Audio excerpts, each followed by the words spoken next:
So welcome back to business, art, and a little bit of misery.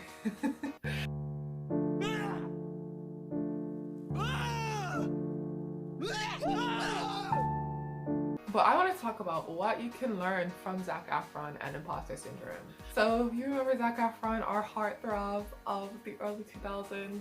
So if you didn't know, in the first High School Musical, Zac Efron didn't do any of the singing. Zac Efron wasn't good enough to sing in High School Musical 1. And they had somebody else voice over for all the songs. And when fans found out about this, they were really upset. And then that's when Zac decided to take singing lessons to come back for the second and third movie and hit it like we all deserved and knew that he could. I want you guys to know that I was going to play a clip from High School Musical with Zac Efron actually singing, but I don't want to get copyright striked, so I did not do that. So this is just a voiceover instead. Here you go. Thank you. Bye. Copyright strike. The people deserve better. The people deserve better. You know, I haven't seen the fourth one. I was already too cool for Disney at that time. But I absolutely adored the first and the third movie. The second one was alright, you know. My favorite song's from the second one, but that's awesome besides the point, okay? Everybody's always talking at me. Everybody's trying to get in my head. I gotta listen to my own heart talking. What's the other lyric? I don't know.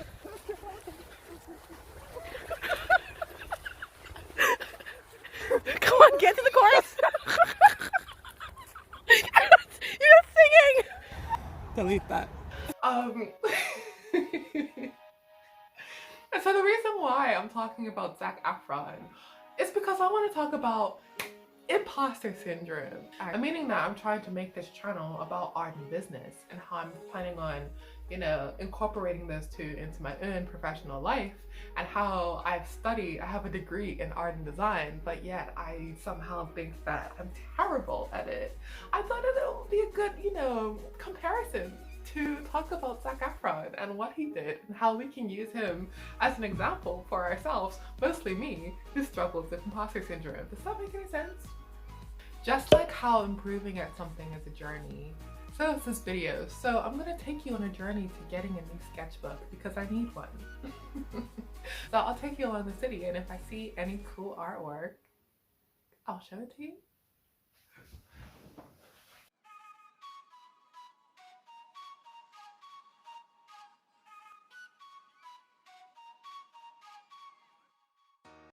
I feel like I can't get into this unless I talk about my own experiences within art and where my imposter syndrome might stem from or might come from. So very brief backstory of me. Stick with me now, stick with me. I come from a very long line of artists or arty people, creatives, whatever. You know, my great aunt is an art teacher and an artist well known in Bermuda. My great uncle is an artist well known in Bermuda. My mom was an art teacher for a while. She's very talented, won numerous competitions in STEM sculpture making, because that's the thing when you live on an island.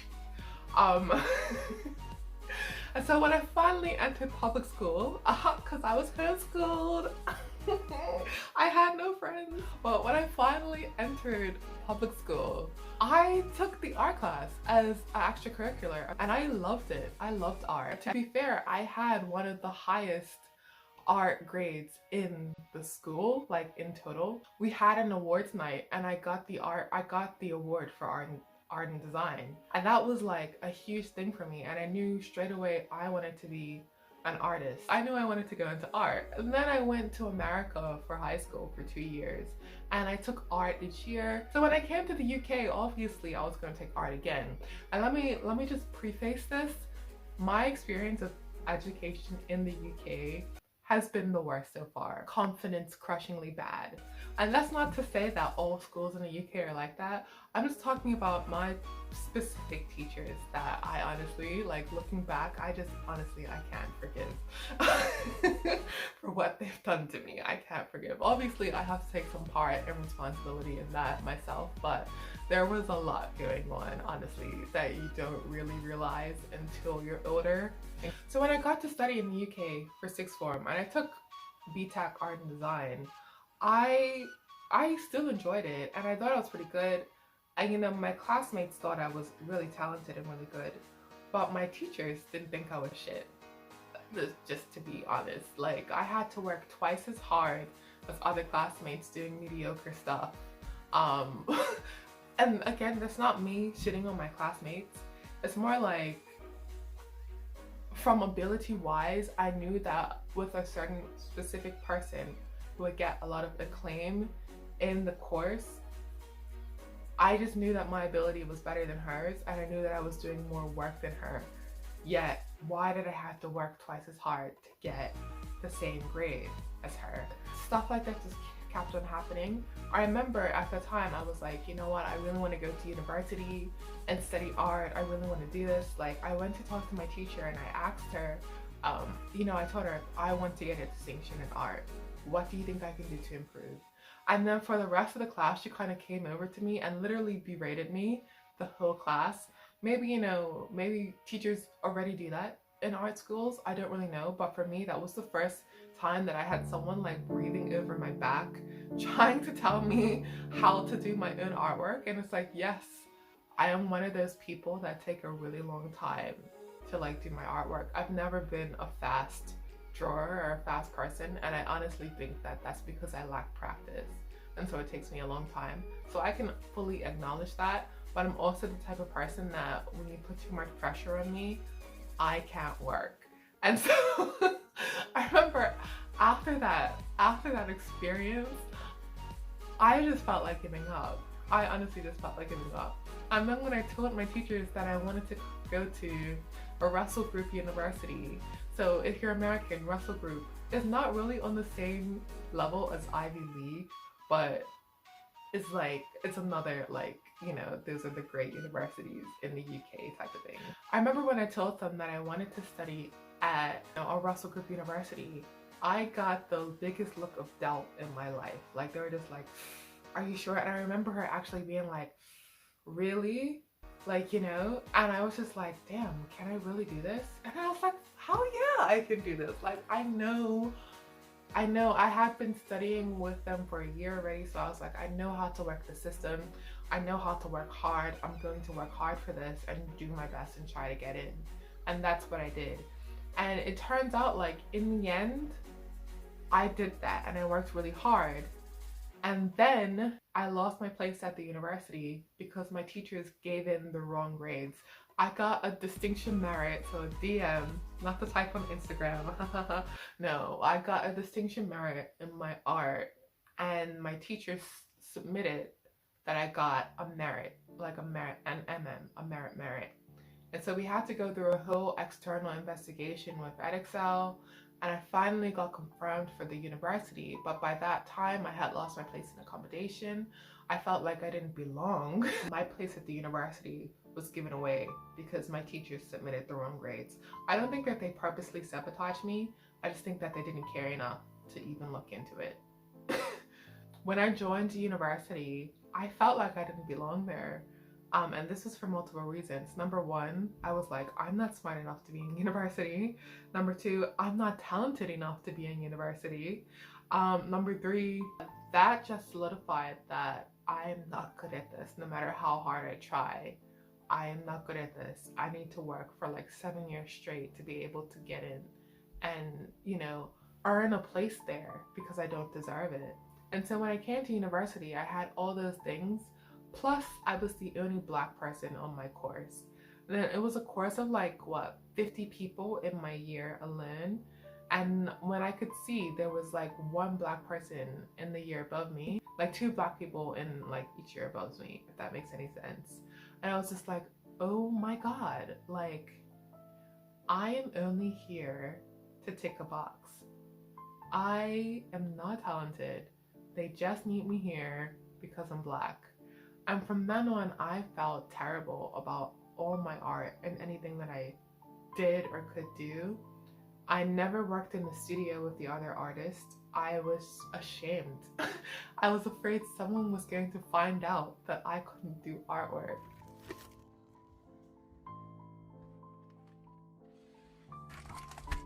And so I did all my artwork in my room.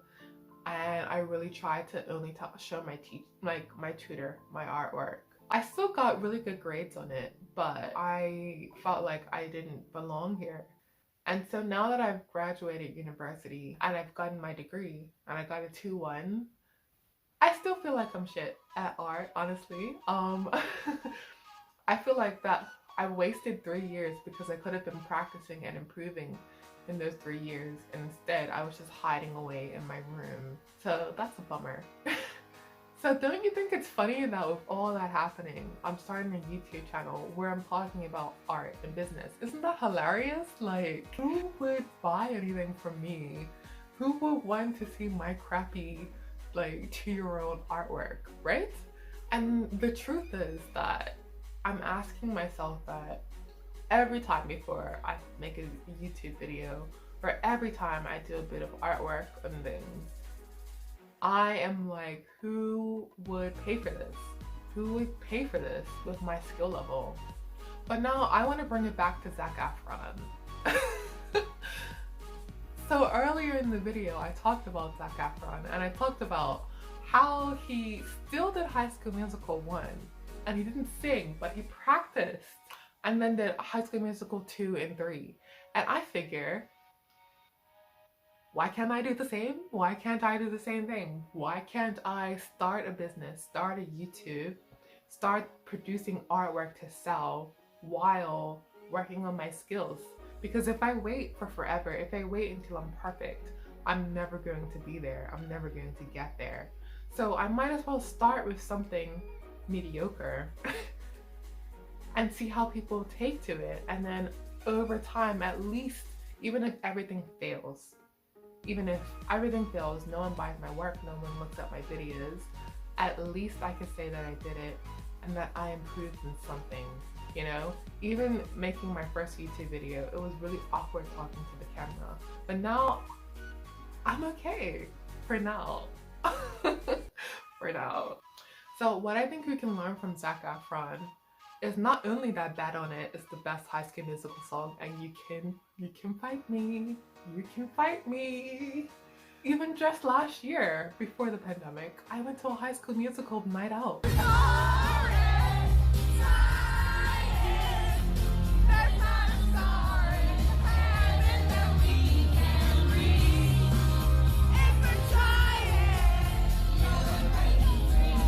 And we got to sing High School Musical at the club. How crazy is that? And so I'm just saying, you don't have to be the greatest person at everything. You don't have to be a great singer to still star in a musical. How crazy is that? Do your best and do all that you can. And then when you're finally ready, when you've been practicing all you can, developing your skills, you can come back in High School Musical 2 and 3, okay? You can go on to star in more musicals, singing. How crazy? Wow.